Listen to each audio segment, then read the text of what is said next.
അടുത്തായി സോഷ്യൽ മീഡിയയിൽ വളരെയധികം വിവാദമായൊരു കാര്യം തന്നെയായിരുന്നു അഖിൽ NTRൻ്റെ ഭാര്യ വേറൊരാളിനോടൊപ്പം ഇറങ്ങിപ്പോയി എന്ന വാർത്തയായിരുന്നു സോഷ്യൽ മീഡിയയിൽ നിറഞ്ഞു നിന്നത്. എന്നാൽ ഇപ്പോൾ കുറച്ച് ദിവസം മുൻപ് മേഘ തൻ്റെ സോഷ്യൽ മീഡിയയിൽ അറിയിച്ചു അച്ഛൻ്റെ വീട്ടിൽ ചെങ്ങന്നൂരിൽ നിൽക്കുകയാണെന്ന്. അത് കഴിഞ്ഞു കുറച്ച് തൊട്ട് പിന്നാലെ തന്നെ മേഘ ആ പോസ്റ്റ് ഡിലീറ്റ് ചെയ്തിരുന്നു. എന്നാൽ ഇന്ന് സോഷ്യൽ മീഡിയയിൽ വളരെയധികം വൈറലായി നിറഞ്ഞു നിൽക്കുന്നൊരു വാർത്തയാണ് മേഘ ഇപ്പോൾ പങ്കുവച്ചിരിക്കുന്നത്. ഞാൻ ഇറങ്ങിപ്പോയത് സത്യമാണ്. 10 ദിവസം അനൂപിൻ്റെ കൂടെ ഞാൻ ഉണ്ടായിരുന്നു. ഇതിൻ്റെ ഇടയ്ക്ക് ഞാൻ എൻ്റെ അച്ഛനെ കാണാനായി പോയി. അപ്പോഴെടുത്ത ഫോട്ടോയാണ് ഞാൻ പോസ്റ്റ് ചെയ്തത്. തിരികെ ഞാൻ അനൂപിൻ്റെ വീട്ടിൽ തിരിച്ചു വന്നു. ഇപ്പോഴും ഞാൻ അവിടെ തന്നെ ഉണ്ട്. ഒരാളുടെ കൂടെ ഇറങ്ങി വന്നത് കളഞ്ഞിട്ട് പോകാൻ വേണ്ടിയല്ല. ഞാൻ അവിടെ നിന്ന് ഇറങ്ങി വന്നതിന് എനിക്ക് എൻ്റേതായ കാരണങ്ങളുണ്ട്.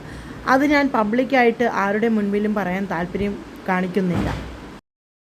മാത്രമല്ല ഞങ്ങൾ തമ്മിൽ കുറ്റങ്ങൾ പറയില്ല എന്ന എഗ്രിമെൻറ്റ് സൈൻ ചെയ്തിട്ടുണ്ട്.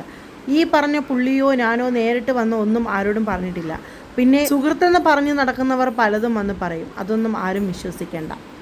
ഇങ്ങനെയായിരുന്നു മേഘയുടെ കുറിപ്പിൻ്റെ പൂർണ്ണ രൂപം.